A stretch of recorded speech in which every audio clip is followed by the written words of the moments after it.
Bali, may sugat kasi ako kaya medyo lalamog.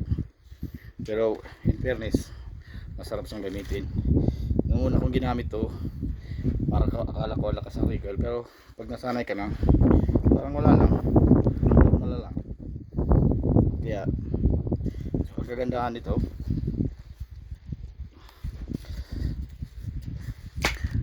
natutupi siya, napapaiksi. Oh, di ba? Oh, cute. Bali po, ito yung first video ko na mag target shooting. Sarap siya gamitin. Actually, inulit ko po, hindi po ako professional. Bali, may alam po ako sa baril, pero hindi ako ganun ka pro. So parang beginner lang din po ako, pero alam ko paano gumamit ng baril. Alam ko po na ang baril ay nakamamatay, hindi pwedeng itutok, lalo siguradong nakasafe. Kaya wala lang po, nagustuhan ko lang mangolekta ng baril. Bali po pang-anim ko na tong baril. Bali dalawang shotgun ko, pero yung isa sa next video ko, yun po ang ipapakita ko sa inyo. Yun lang po, salamat. Tapos na ba? Joke lang. Bali po sa video po na ito, meron po akong GSG 15.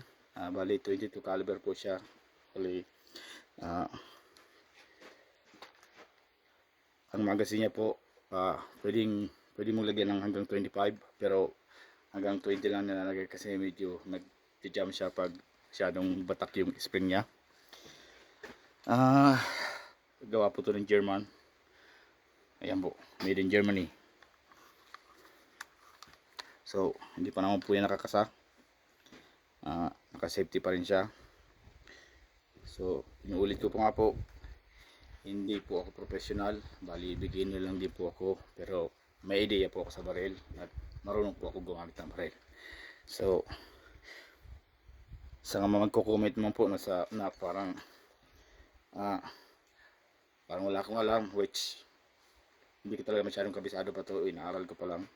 Well, alam ko na kung paano paputukin, alam ko kung paano gumamit ng baril, alam kong hindi mo pwedeng itago ng may bala. So yun lang po. Wala lang po, nag-enjoy lang po ako.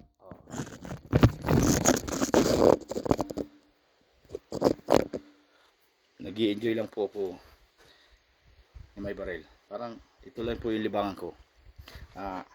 Tara, subukan po natin.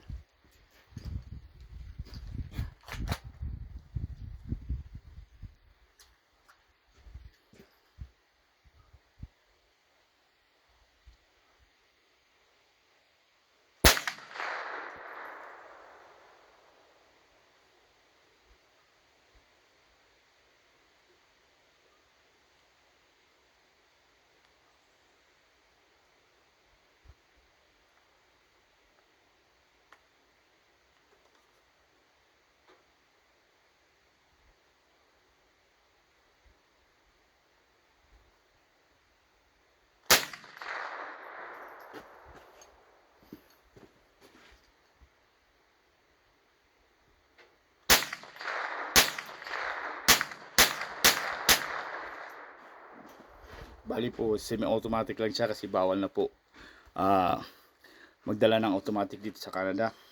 Pinagbabawal na. So halos lahat po ng rifle dito semi-automatic na lang.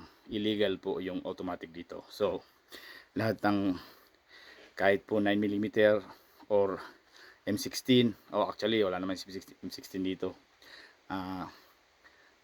Wala na pong automatic dito. Puro lang siya semi. Pero masarap siya gamitin. Bali kahit magdamagang barilan, hindi siya magluloko kasi gawa po ng Germany. So yan, cute po, diba? Tignan. Subukan po natin ng isa-isa.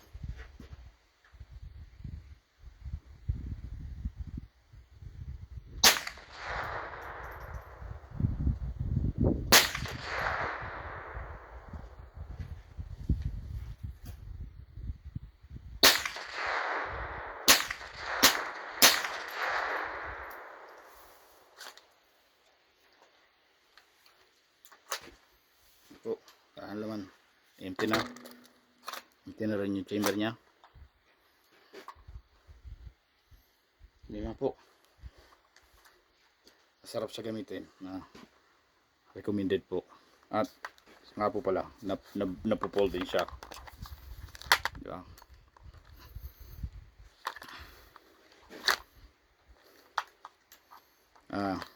Bali yung accessories niya, ako na lang nilagyan ko siya ng flashlight. Tapos dito meron akong night vision na pwede kong ikabit in case for emergency. Yun lang po. Salamat. Paalam.